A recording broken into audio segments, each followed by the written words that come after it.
কি সুন্দর নিমকি হয়েছে, দেখতে যেমন সুন্দর এমনিও কুরকুরে মচমচে। বা ফ্রেশ কিছু খেতে চাইলে ঘরে এইভাবে তৈরি করে নেবেন চায়ের সাথে। এটা তো দারুণ মজার একটা রেসিপি। এখানে প্রথমে আটা নিয়েছি 2 কাপ, তারপর লবণ দিয়ে দিলাম 1 টিস্পুন, আইসিং সুগার দিয়ে দিলাম 1 টেবিল স্পুন। একটু মিক্স করে নিব।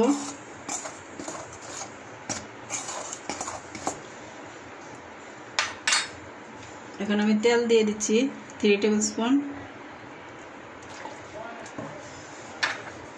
এখন এটাকে ভালো করে ময়ান করে নিব।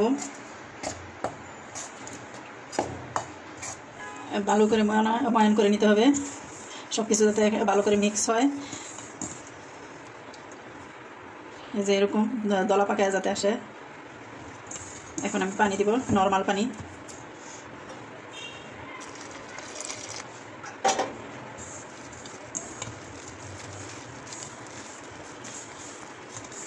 খেয়াল রাখতে হবে ময়ানটা যাতে বেশি নরম না হয়, একটু শক্ত টাইপ থাকতে হবে।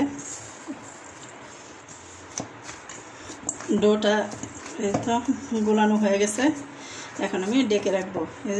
কীরকম শক্ত হয়েছে, এরকম শক্ত থাকতে হবে। একটা মিশ্রণ তৈরি করে নিব। প্রথমে তেল দিয়ে দিচ্ছি 3 টেবিল চামচ। এখানে কর্নফ্লাওয়ার দিয়ে দিচ্ছি, কর্নফ্লাওয়ার 3 টেবিল চামচ দিয়ে দিচ্ছি। ভালো করে একটা মিশ্রণ তৈরি করে নিচ্ছি এটা দিয়ে।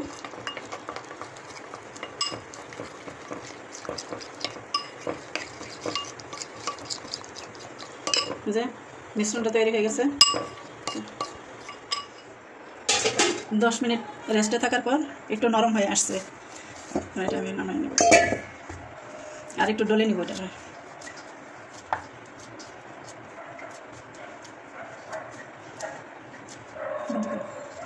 সবগুলো আমি লেচি কেটে নিয়েছি।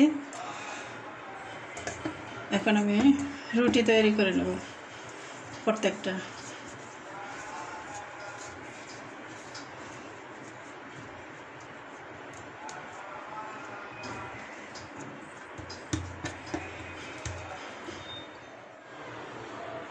আমি সবগুলা ডো এইভাবে তৈরি করে নিয়েছি।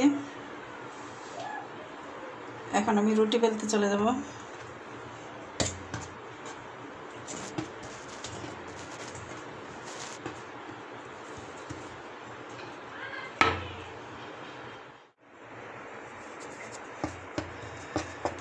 একটু আটা দিয়ে নিলাম।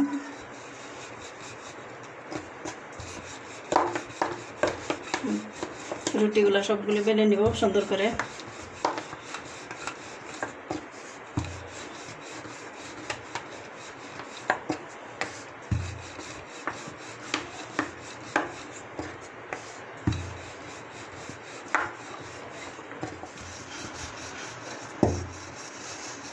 এই যে রুটি হয়ে গেছে। এই রুটিটা বেশি মোটা হবে না, বেশি পাতলা হবে না, মোটামুটি একটু পাতলা ধরনেরই হবে। এখন এইভাবে আমি সবগুলো রুটি বেলে নিব। আমার এখানে সবগুলো রুটি তৈরি করা হয়ে গেছে। আর এই যে এখানে এগুলো আলাদা প্লেটের মধ্যে রাখছি সবগুলো রুটি।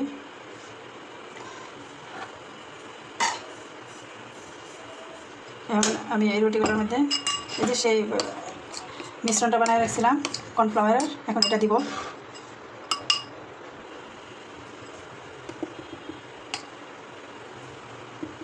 এখন এটা হাত দিয়ে ভালো করে মেখে নেব।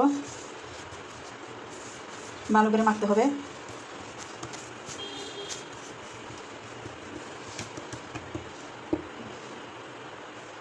এখন আরেকটা রুটি দিয়ে দিব এটার উপরে। এখন আরেকটা রুটি দিয়ে দিছি। এটার মাঝে আবার সেই কর্নফ্লাওয়ারের মিশ্রণটা দিয়ে লাগিয়ে নেব ভালো করে। একটু নিচে মেরে ধরবো না, সব মানে ঘেনা পর্যন্ত দিয়েছে। আমি আরেকটা রুটি দিয়ে নিচ্ছি।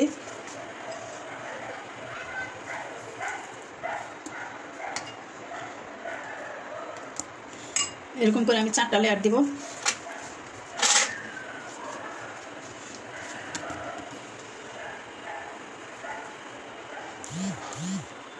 আরেকটা দিয়ে দিচ্ছি। এই যে 4টা লেয়ার হয়ে গেছে।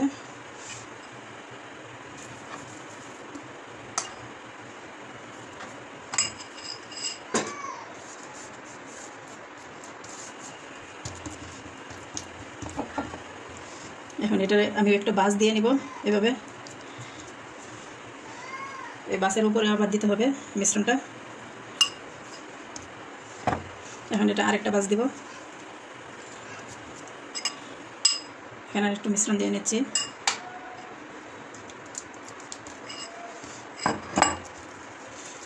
একটু চাপ দিয়ে করে নিচ্ছি। পরে এটা এইভাবে আরেকটা বাস দিতে হবে। এটার উপরে আরেকটু ময়ান দিয়ে নিচ্ছি। এখন এটা এবার আরেকটা বাস দিতে হবে। এই যে হয়ে গেছে পুরোটা বাস।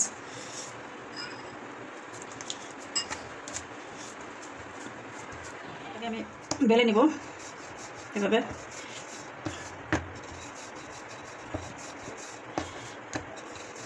সুন্দর করে বেলে নিতে হবে।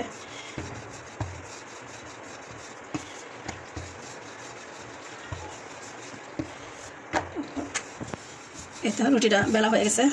এখন আমি কেটে নিব। যে এটা এরকম বেলা হয়েছে, এরকম মোটাটা রাখতে হবে, এত পাতলাও করা যাবে না।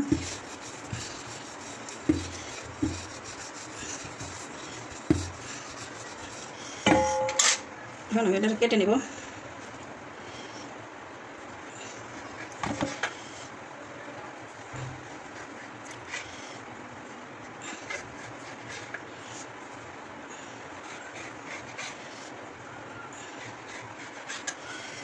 এইভাবে কেটে নেব।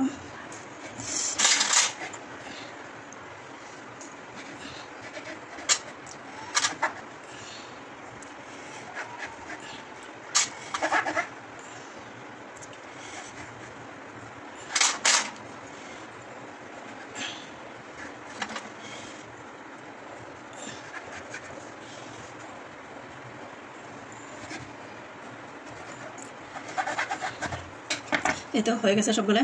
এখন আমি এটারে এই যে এটা এরকম হয়েছে, এখন আমি এটারে এরকম করে বাস দিয়ে নিব। একটা বাস দিয়ে এরকম চাপ দিয়ে নিব। প্রত্যেকটারে এইভাবে একটা বাস দিয়ে এরকম চাপ দিয়ে নিব। বুঝতেই তো পারছেন কীভাবে দিচ্ছি। প্রত্যেকটারে এইভাবেই করে নেব। এই তো সবগুলো নিমকি তৈরি হয়ে গেছে। এখন আমি বাসকে নিয়ে যাব। এর মধ্যে সবগুলো ছেড়ে দেবো কেকে। গরম তেলটাকে আগে থেকে হিট দিয়ে রাখছি মিডিয়াম লো হিটে।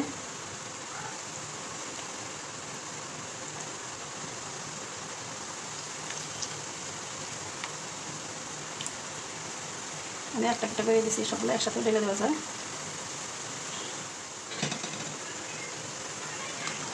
এগুলো এখন ভাজা হয়ে আসতেছে। এগুলো সবগুলো নেড়ে চেড়ে দিতে হবে উল্টায় উল্টায়।